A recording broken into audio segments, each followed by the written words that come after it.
It's Electric Drives. Your electric vehicle future starts right now.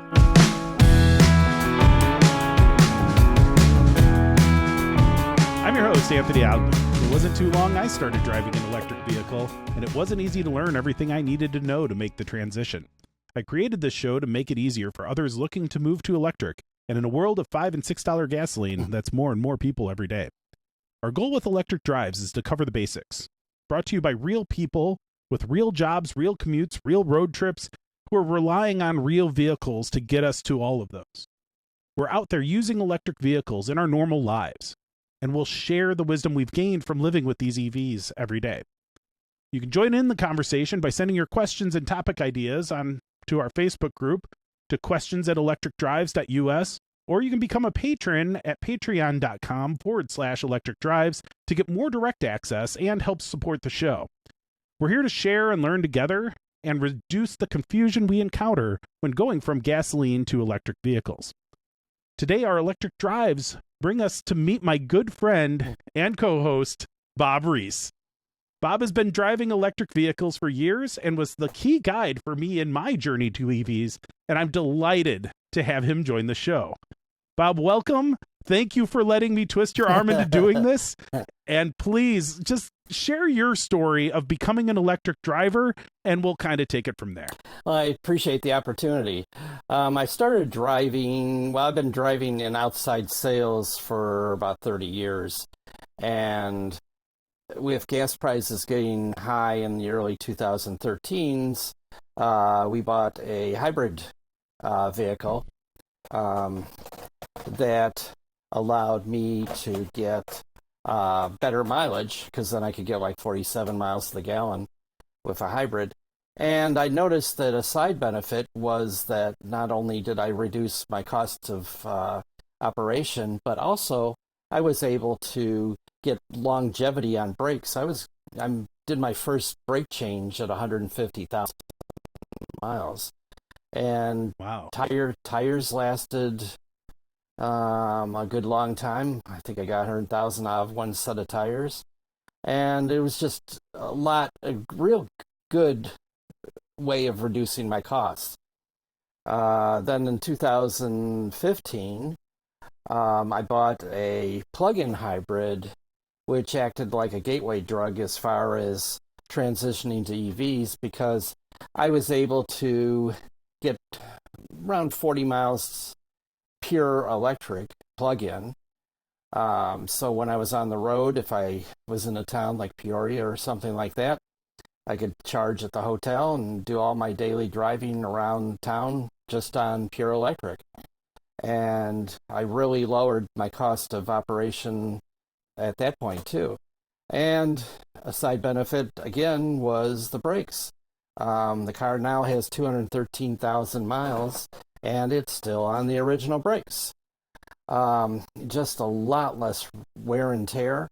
When they looked at the air filter at 100,000 miles on the engine, they said, "Whoa, we're not even going to change this thing out because it's clean." And that was at the dealership. So it really opened my eyes as to how beneficial electric would be.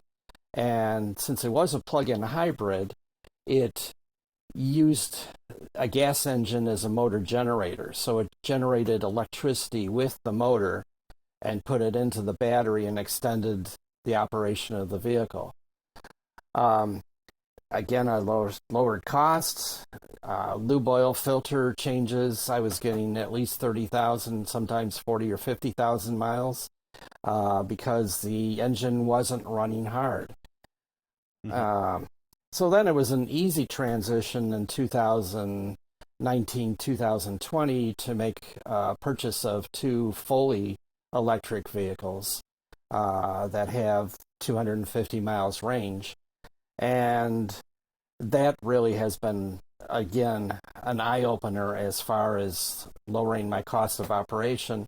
Because even with the plug-in hybrid, I was still using gasoline. And it needed premium gasoline to get the efficiencies. So my cost of operation with gasoline was running me, around 10 cents a mile type of thing. And when I made the jump to pure electric, even at charging stations that are monetized as far as building out the infrastructure and so on, those are still under 8 cents a mile as far as cost of operation. And if I charge at home, I'm around 2 or 3 cents per mile of operation. So it's been a real joy to make the transition. And I want to clarify one point that you've made is that you didn't buy 2 electric vehicles just for yourself, but you were talking about your household, your family was using these our cars. Our fleet, right? Because the pure, the hybrid, my youngest daughter is still driving that as her daily driver, and it's like 180,000 miles on it. And the plug-in hybrid, I transitioned to daughter number 1 at around 200,000 miles, and so she's put 15,000 on it in the last couple of years. And then my wife's got a fully electric, and I've got a fully electric. So for the folks out there, and this is the point of this episode is I really want to introduce Bob to the community of new listeners. We're all new listeners. This is our second episode. So the thing that I want you to know is Bob is on the road all the time. He lives in a road trip with an electric vehicle. Right. And I, on the other hand, am doing and you've been doing this for years. I'm relatively new to electric vehicles myself. I'm kind of the classic commuter. I don't go anywhere real interesting other than home and work. I've got a long commute and I'm saving a lot on a daily basis doing that. But I'm kind of that commuter model, living in a suburban house with a charger in my garage and that stuff. You're on the road. You're using public chargers a lot. Bob, how many, just so we understand, your outside sales, you're driving different places, how many miles are you putting on in a typical week? Probably pretty close to 1,000 a week. Wow. Like this week I drove to Davenport, Iowa, and then down through Peoria, looking at some construction sites, and then returned home back to the Chicagoland area. And then today I drove down to Springfield, Illinois, to visit some sites, customers, and return back. So I have about 250-mile range on the vehicle. So on the way down, I stopped for a restroom break at Algmin, Illinois, for about 15-20 minutes. Actually, it got extended beyond that because I happened to meet a nice couple that was on their way to Orlando, Florida, to a house they had bought, and they were telling me some of the stories on figuring out where their charging would occur for the next 1,000 miles or so. So I had to stop there, and then I stopped for lunch down in Springfield. And while I charged for lunch, I brought the battery back up to about 95% capacity, and then I made the return trip home. Yeah, and this is your normal week. This was not special. Yes. This was very typical. And everybody out there, I've been listening to Bob tell me these stories for months before I bought the electric vehicle, and it gave me a level of confidence that I needed to be able to make that leap myself. And that's part of why we're doing this and bringing this to you, is that we want you to have that same level of confidence I was able to have after hearing how Bob has been doing this for a long time.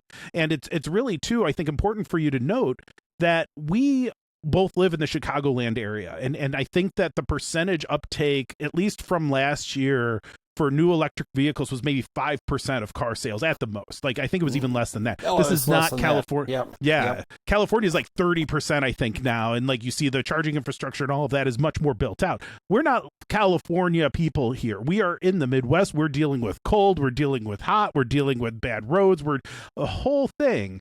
And if we can make it work here, there's a good chance that this may work for you wherever you're listening to this from. And that's, I think, an important thing to consider as well. So as you talk about the way you do your charging. I think one of the most important things, and we're going to have so many episodes where we go into details on specific topics, on specific strategies around charging things, or how to wire your house, or the next episode's going to be on the difference between level 1, level 2, and level 3 charging, and what does that mean? What is DC fast charging? We'll cover those things. But to me, one of the most fundamental things that I want people to understand is that the mindset of driving on these long journeys, and your daily drive is a long journey by most people's standards, that it just takes a little bit of a different mindset. It's no longer drive the car until we're out of gas, then fill it up to 100%, and then drive the car until we're out of gas and keep repeating.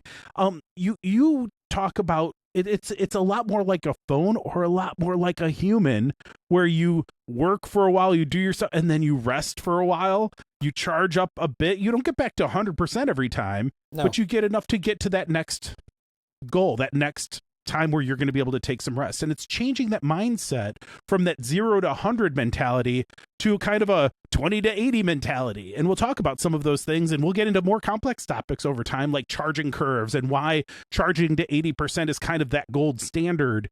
But those are problems for another day. Those are changes for another day. Bob, I'm curious. Well, today, when you learned... Today, when I started out, I only had a 70% charge. So when I hit Bloomington Normal, all I needed to do was to get to 41%. But I met a nice couple there that was on their way to Orlando, and they regaled their story on how they were going to be making all these stops. They had everything mapped out. It's really easy with modern technology to put in the stops and figure out how far you can go. And I ended up charging beyond the 41% target that I needed to get to Springfield. And it's not going to hurt anything to have a little bit of extra charge. But No. It just extra margin of error. Now, I have two questions for you.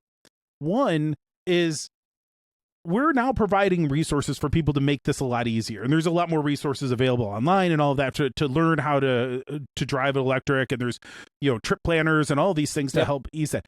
How'd you learn? Because you've been doing this a while. How did you figure this stuff out? Was it just trial and error, or how did you come to understand this kind of difference in mindset?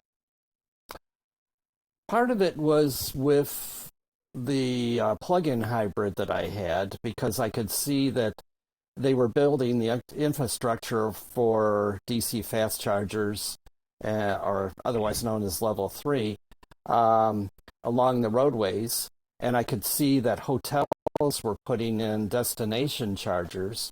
So when I drive to Des Moines, Iowa, or up into upper Wisconsin, I'd find hotels that had the chargers. I'd fill up my car overnight and go about my business during the day. So there's going to be a lot more references online and apps that you can pull up and figure out where the chargers are, and you can look at the chargers and see what the cost is to you. Quite a few are free, especially the destination chargers are generally all free, except I found some rip-off ones. And so you can plan accordingly. And to your point, we're going to cover a lot of these things in detail. So if you didn't catch all of what Bob was talking about, we'll explain it all over time.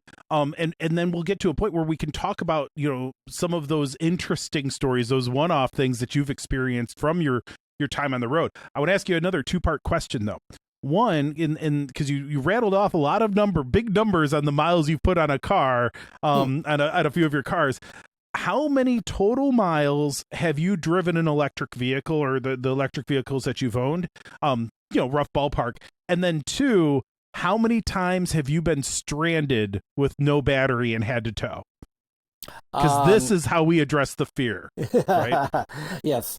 As far as pure electric, I've only driven about 80,000 miles. Okay.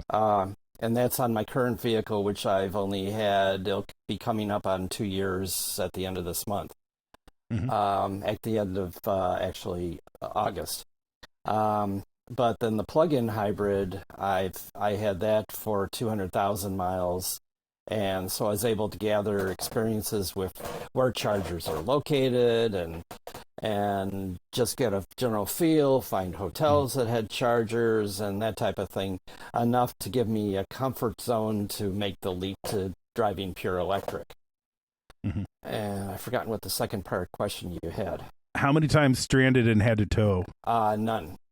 I came very close this past winter because a hotel I was staying at, the chargers went down, and so I had to drive 20 miles away to the next DC fast charger to get enough battery so that I could operate the next day as far as making calls. So that was the closest I came. And luckily, the vehicle has enough smarts in it that it started shutting down unnecessary things like radio and the map programs and some of the other things that would consume energy. And it almost went into a low power mode. But it came very close to doing that because I came into the fast charger with under 2% battery remaining. Yeah. Well, and you almost sounded apologetic when you were like, I've only done 80,000 miles in 2 years in the battery electric. That's quite a few miles in 2 short years. So I think there's a lot of wisdom. But I mean, zero times have you had to be towed because you ran out of battery.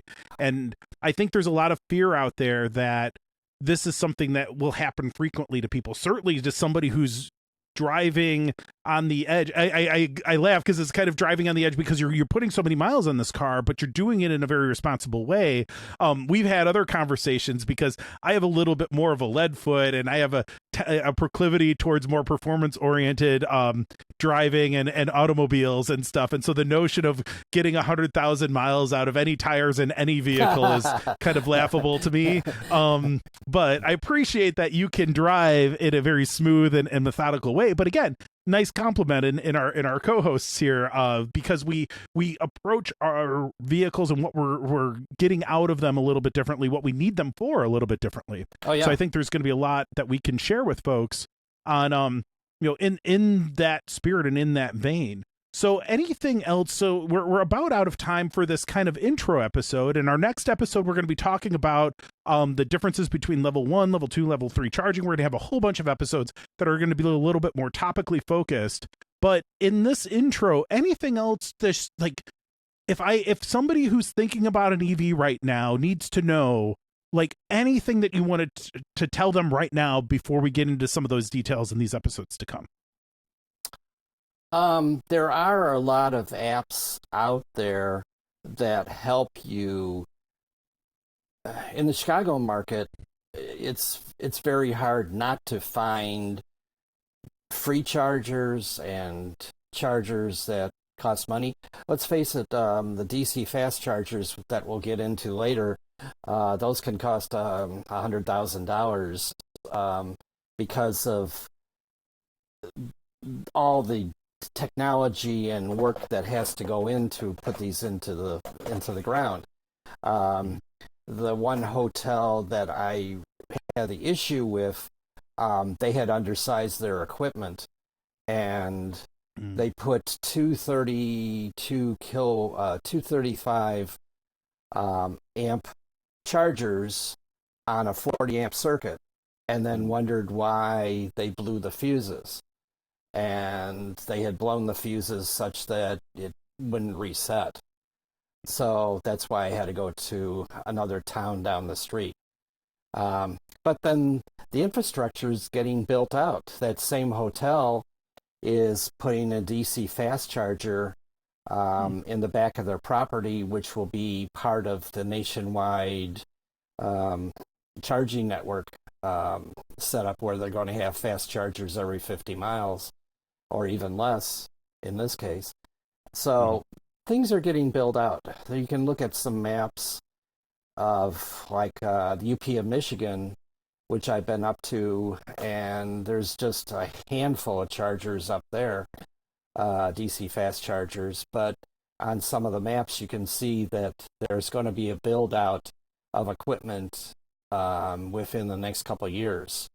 So, and they're doing this because they're trying to encourage tourism and so on, because if you can't get there, you're not going to have the tourists. Yeah, well, and they're filling in a lot of these areas that were really stretched thin in previous times. So we'll cover a lot more of that in subsequent episodes. The one thing I do want to emphasize to those folks that are listening and are starting to think about this stuff, this show and the community that we have on Facebook especially, one of the key things for us is that we don't, right now, most of the time, if you want to have and be part of an electric vehicle community, you have to first decide what religion are you. Like, am I a Tesla person? Am I a GM person? Am I a, Mustang Mach-E person? And then you join that community for that particular make and model or whatever. We don't want to deal with that. Like, we're here for everybody. This is about electric vehicles. There's going to be so many of them and so many different makers or whatever. We're all going to have different ones over the years that we have. I mean, if you've had more than one make of a car, you're probably eventually going to have more than one make of an electric vehicle. And so we don't see the need to continue this propagation of specific makes. They're all electric vehicles, and the rules kind of apply to all of them. There are some nuances. We'll talk about some of those things, but just know this is a place for everybody. This is a place for all of us to have that journey and to kind of continue to learn and evolve as the electric vehicle world continues to evolve. It's moving fast now, everybody. We've got to catch up, and then we've got to keep pace, and that's what we're here to do. Right. The hotel that I stay at, that I said the chargers were, they didn't have them properly sized. They did bring in Tesla, who paid for the installation of 2 new chargers. And they had it designed properly. So that should not be the same issue down the road. Now, the kicker is that then I have to use an adapter to go from the Tesla to the type of vehicle that I have, but at least I can use an adapter to go that way.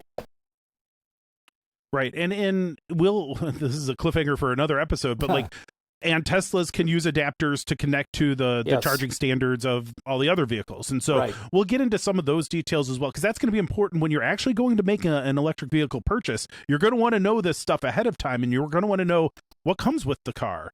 Are those adapters included? And sometimes they are, sometimes they're not. There's a whole world of complexity there. We're still early enough in this game that it's not as simple as, just plugging your car into the wall like you do your phone and have 50 charger cables that are all the same and interchangeable. Like, there's enough variance now that there's still some complexity, and that's what we're going to help you unravel. And so with that, we're going to end this episode. That wraps it up for today. Don't forget to subscribe and hit that YouTube bell icon to get notifications of a bunch of new episodes coming out. If you'd like to get live virtual recording studio access when we're doing these recordings and get your questions and topic suggestions to the top of the list and help support the show, again, join us on patreon.com/electric drives.